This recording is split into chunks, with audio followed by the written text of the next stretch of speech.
Hello everyone, welcome back to my channel. ಇವತ್ತು ಕಾಲಭೈರವೇಶ್ವರ ಸ್ವಾಮಿಯ ಜಯಂತಿ, ಕಾಲಭೈರವ ಅಷ್ಟಮಿ ಅಂತ ಹೇಳ್ತಾರೆ, ಕಾಲಭೈರವ ಜಯಂತಿ ಅಂತ ಹೇಳ್ತಾರೆ. ಸೊ ಇವತ್ತಿನ ಒಂದು ಪೂಜೆ ತುಂಬ ವಿಶೇಷವಾಗಿರುತ್ತೆ. ನೀವು ಏನು ಮನಸ್ಸಲ್ಲಿ ಅಂದ್ಕೊಂಡು ಪೂಜೆ ಮಾಡ್ತೀರ ಅದು ನೆರವೇರುತ್ತೆ. ಸೊ ಯಾವ ರೀತಿ ಪೂಜೆ ಮಾಡಬೇಕು ಅನ್ನೋದು ನಾನು ಇವತ್ತಿನ ಒಂದು ವಿಡಿಯೋದಲ್ಲಿ ಹೇಳ್ತೀನಿ. ಯಾರೆಲ್ಲ ಹೊಸದಾಗಿ ನನ್ನ ಚಾನಲ್ನ ನೋಡ್ತಿದ್ದೀರಾ, ಚಾನಲ್ನ ಸಬ್ಸ್ಕ್ರೈಬ್ ಮಾಡ್ಕೊಳ್ಳಿ, ನನ್ನ ಪಕ್ಕದಲ್ಲಿರೋ ಬೆಲ್ಲೈಕನ್ನ ಪ್ರೆಸ್ ಮಾಡಿ. ಇದರಿಂದ ಹೊಸ ವಿಡಿಯೋ ನೋಟಿಫಿಕೇಷನ್ ನಿಮಗೆ ಸಿಗ್ತಾ ಹೋಗುತ್ತೆ.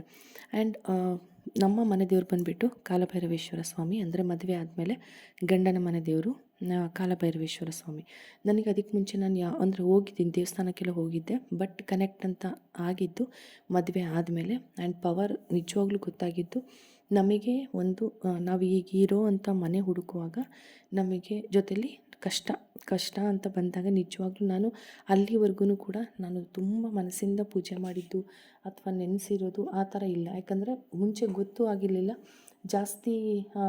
ನಾನು ಯಾವಾಗ ರೆಗ್ಯುಲರಾಗಿ ಏನು ಪೂಜೆ ಮಾಡ್ತಿರ್ತೀನೋ ಅದೇ ದೇವರ ಜೊತೆನೇ ಕನೆಕ್ಟ್ ಆಗಿರ್ತಿದ್ದೆ. ಬಟ್ ಕಾಲಭೈರವೇಶ್ವರ ಸ್ವಾಮಿ ನಾನು ಯಾವಾಗ ಜಾಸ್ತಿ ನಂಬೋಕ್ಕೆ ಸ್ಟಾರ್ಟ್ ಮಾಡಿದ್ದು ಅಂದರೆ ಎಲ್ಲರಿಗೂ ಕಷ್ಟ ಬಂದಾಗಲೇ ದೇವ್ರು ನೆನಪಾಗೋದು ಅಂತಲ್ಲ, ಆ ರೀತಿ.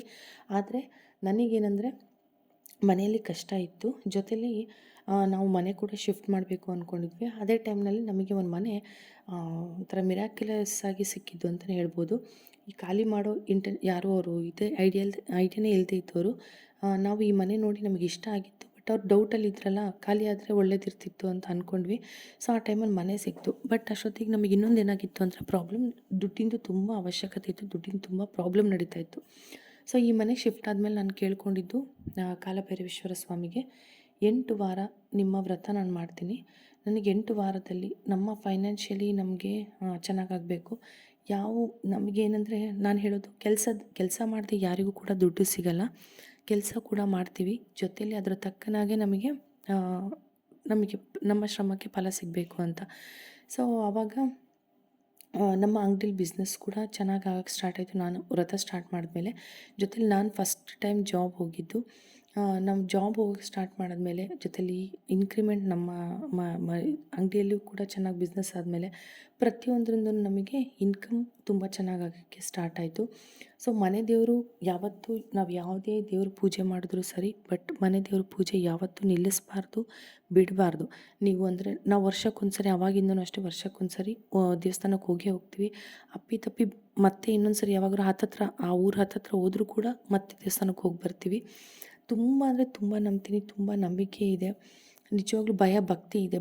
ಒಂಥರ ಭಯ ಹುಟ್ಟುತ್ತೆ ಆ ದೇವರದ್ದು ಶಕ್ತಿ ಕೇಳ್ತಿದ್ದ ಹಾಗೇ.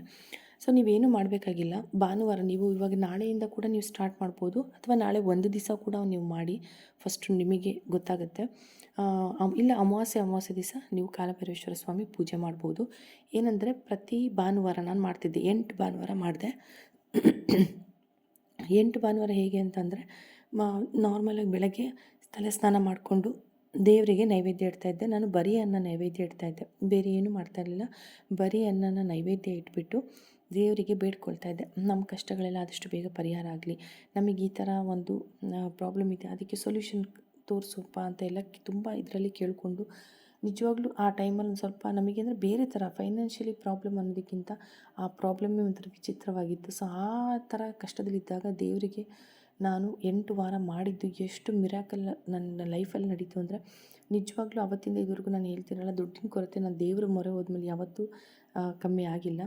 ಸೊ ಕಷ್ಟಗಳು ಒಂದು, ಜೊತೆಯಲ್ಲಿ ಯಾರಾದರೂ ನಿಮಗೇನಾದ್ರು ಮಾಡಿಸಿದ್ದಾರೆ ಅನಿಸೋದು, ಈ ಥರದ್ದೆಲ್ಲ ಹೇಳ್ತಿರ್ತಾರಲ್ಲ, ದೃಷ್ಟಿ ತೆಗೆದಾಕೋದು, ಅದನ್ನು ತುಳಿದ್ಬಿಟ್ಟಿರ್ತೀವಿ. ಸೊ ಇದೆಲ್ಲದಕ್ಕೂ ಕಾಲಭೈರವೇಶ್ವರ ಪೂಜೆ ತುಂಬ ನಿಮಗೆ ಚೇಂಜಸ್ನ ಗೊತ್ತಾಗುತ್ತೆ. ಸೊ ಇದಾದಮೇಲೆ 8 ಭಾನುವಾರ ನೀವು ಈ ರೀತಿಯಾಗಿ ಮಾಮೂಲಿ ಸ್ನಾನ ಮಾಡಿ, ನೀವು ಮನೆ ದೇವರಾದರೆ ಮನೆ ದೇವರು, ಇಲ್ಲ ಫೋಟೋ ಆದರೆ ಇಟ್ಕೊಂಡು ಪೂಜೆ ಮಾಡಿ, ಅಥವಾ ದೇವಸ್ಥಾನಕ್ಕಾದ್ರು ಹೋಗಿ ಬನ್ನಿ. ನೀವು ಬರೀ ಅನ್ನ ದೇವಸ್ಥಾನಕ್ಕೆ ತೊಗೊಂಡು ಹೋಗೋಕ್ಕಾಗಿಲ್ಲ ಅಂದರೆ ಮೊಸರನ್ನ ತೊಗೊಂಡೋಗಿ, ಅಥವಾ ಅನ್ನ ಸಕ್ಕರೆ ಹಾಲು ಹಾಕಿ ಬೇಯಿಸ್ತಾರಲ್ಲ, ಆ ಥರ ಪ್ರಸಾದ ಕೂಡ ಮಾಡ್ಕೊಂಡು ಹೋಗ್ಬೋದು. ಅದು ಕೂಡ ತುಂಬ ಚೆನ್ನಾಗಿ ಶ್ರೇಷ್ಠ, ದೇವರಿಗೆ ನೈವೇದ್ಯ ಇಡೋದಕ್ಕೆ ಚೆನ್ನಾಗಿರುತ್ತೆ ಅದನ್ನು. ಆ್ಯಂಡ್ ಇನ್ನೊಂದೇನಂತ ಅಂದರೆ ಬೆಲ್ಲದನ್ನು ಮಾಡ್ಕೊಂಡು ಹೋಗ್ಬೋದು, ರವೆ ಪಾಯಸ ಮಾಡ್ಕೊಳ್ಬೋದು, ಸಜ್ಜಿಗೆ ಅಂತಾರಲ್ಲ ಆ ಥರ ನೀವು ಮಾಡ್ಕೊಂಡು ಹೋಗ್ಬೋದು.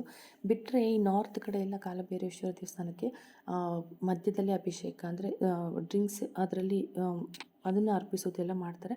ಬಟ್ ನಮ್ಮ ಕರ್ನಾಟಕದಲ್ಲಿ ಎಲ್ಲೂ ಆ ಥರ ರೂಢಿ ಇಲ್ಲದೆ ಇರೋದ್ರಿಂದ ನಮ್ಮ ದೇವಸ್ಥಾನಗಳಿಗೇನು ಸೂಟ್ ಆಗುತ್ತೋ ಆ ಥರ ನೀವು ಪ್ರಸಾದಗಳನ್ನು ಮಾಡ್ಕೊಂಡು ಹೋಗೋದು ಒಳ್ಳೆಯದು. ಆ್ಯಂಡ್ ಇನ್ನೊಂದೇನೆಂದರೆ ಅಮಾವಾಸ್ಯೆ, ನೀವು 8 ಭಾನುವಾರ ಅಂತನಾದ್ರು ಕೇಳ್ಕೊಬೋದು, ಅಥವಾ 8 ಅಮಾವಾಸ್ಯೆ ದೇವಸ್ಥಾನಕ್ಕೆ ಬರ್ತೀನಿ, ಪೂಜೆ ಮಾಡಿಸ್ತೀನಿ, ಅಥವಾ ಬಂದು ಸುಮ್ಮನೆ ಕೈ ಮುಗಿದು ಕೂತ್ಕೊಳ್ತೀನಿ, ಇಷ್ಟು ಕೇಳ್ಕೊಂಡ್ರೂ ಸಾಕು ನಿಮ್ಮೆಲ್ಲ ಕಷ್ಟಗಳನ್ನು ಕಾಲಭೈರವೇಶ್ವರ ಸ್ವಾಮಿ ದೂರ ಮಾಡ್ತಾರೆ. ನಿಜವಾಗ್ಲೂ ನನ್ನ ಲೈಫಲ್ಲಿ ನಡೆದಿರುವಂಥ ಮಿರಾಕಲ್ ಅಂತಲೇ ಹೇಳ್ಬೋದು. ಅಮಾವಾಸ್ಯೆ ಪೂಜೆ ಕೂಡ ಅಷ್ಟೇ, ನಾನು 8 ಅಮಾವಾಸ್ಯೆ ಪೂಜೆ ಹಿಡಿದು ಮಾಡಿದ್ದು. 8 ಅಮಾವಾಸ್ಯೆ ಮುಗಿಯೋದ್ರೊಳಗಡೆ ನಾನು ಅಂದ್ಕೊಂಡಿದ್ದ ಕೆಲಸ ಕೂಡ ಆಯಿತು. ಸೊ ನಿಜವಾಗ್ಲೂ ನಿಮಗೆ ಏನೂ ಇಲ್ಲ ಅಂದರೆ ಹೀಗೆ ಪೂಜೆ ಮಾಡಬೇಕು ಅಂತ ಏನೂ ರೂಲ್ಸು ರೆಗ್ಯುಲೇಷನ್ಸ್ ಏನೂ ಇಲ್ಲ. ಬಟ್ ಭಕ್ತಿ ಇರಬೇಕಷ್ಟೇ. ಭಕ್ತಿ ಇದ್ದು ಮನಸ್ಸಲ್ಲಿ ಒಳ್ಳೇದಿತ್ತು ನಾವು ಬೇರೆಯವ್ರಿಗೆ ಒಳ್ಳೇದು ಮಾಡ್ತಾಯಿದ್ರಿ, ಯಾವುದೇ ದೇವರಾದರೂ ಎಷ್ಟೇ ನಾವು ಕಷ್ಟದಲ್ಲಿದ್ದರೂ ಒಂದಲ್ಲ ಒಂದು ದಿವಸ ನಮ್ಮ ಕೈ ಹಿಡಿದು ನಮ್ಮನ್ನು ಕಾಪಾಡ್ತಾರೆ. ಸೊ ಯಾವಾಗಲೂ ಭಕ್ತಿ ಶ್ರದ್ಧೆ ತುಂಬ ಮುಖ್ಯ ಆಗುತ್ತೆ. ಸೊ ಕಾಲಭೈರವೇಶ್ವರ ಮಂತ್ರನ ಇನ್ನೂ ಒಂದೇನೆಂದರೆ, ನಿಮಗೇನೂ ಗೊತ್ತಿಲ್ಲ ಕಾಲಭೈರವೇಶ್ವರ ಮಂತ್ರ ಇವೆಲ್ಲ ಏನೂ ಗೊತ್ತಿಲ್ಲ ಅಂದರೆ, ಓಂ ಶ್ರೀ ಕಾಲಭೈರವೇಶ್ವರಾಯ ನಮಃ ಅಂತ 108 ಸರಿ ಚಾಂಟ್ ಮಾಡಿ. ಇದು ಕೂಡ ನಿಮಗೆ ತುಂಬ ಮಿರಾಕ್ಯುಲಸ್ ಆಗಿ ವರ್ಕ್ ಮಾಡುತ್ತೆ. ಓಂ ಶ್ರೀ ಕಾಲಭೈರವೇಶ್ವರಾಯ ನಮಃ ಇಷ್ಟನ್ನೇ ಇವತ್ತಿನ ದಿನ ಪೂರ್ತಿ ಚಾಂಟ್ ಮಾಡಿ. ನಿಮ್ಮೆಲ್ಲ ಕಷ್ಟಗಳನ್ನು ದೇವರು ನಿಜವಾಗ್ಲೂ ಪರಿಹಾರ ಮಾಡ್ತಾರೆ. ನನಗೆ ಈ ಎಕ್ಸ್ಪೀರಿಯೆನ್ಸ್ ಆಗಿದೆ. ಇವತ್ತು ಅಷ್ಟಮಿ, ಕಾಲಭೈರವೇಶ್ವರ ಅಷ್ಟಮಿ ಆಗಿರೋದ್ರಿಂದ, ಜಯಂತಿ ಆಗಿರೋದ್ರಿಂದ, ಕಾಲಭೈರವೇಶ್ವರ ಜಯಂತಿ ಆಗಿರೋದ್ರಿಂದ ಇವತ್ತು ಇದನ್ನು ಮಾಡಿ ನಿಮಗೆಲ್ಲ ಒಳ್ಳೆಯದಾಗುತ್ತೆ ಅಂತ ಹೇಳ್ತಾ, ವಿಡಿಯೋ ಇಷ್ಟ ಆಗಿದ್ದರೆ ಲೈಕ್ ಮಾಡಿ, ಶೇರ್ ಮಾಡಿ, ಸಬ್ಸ್ಕ್ರೈಬ್ ಮಾಡಿ. Thank you so much for watching. Take care. Bye.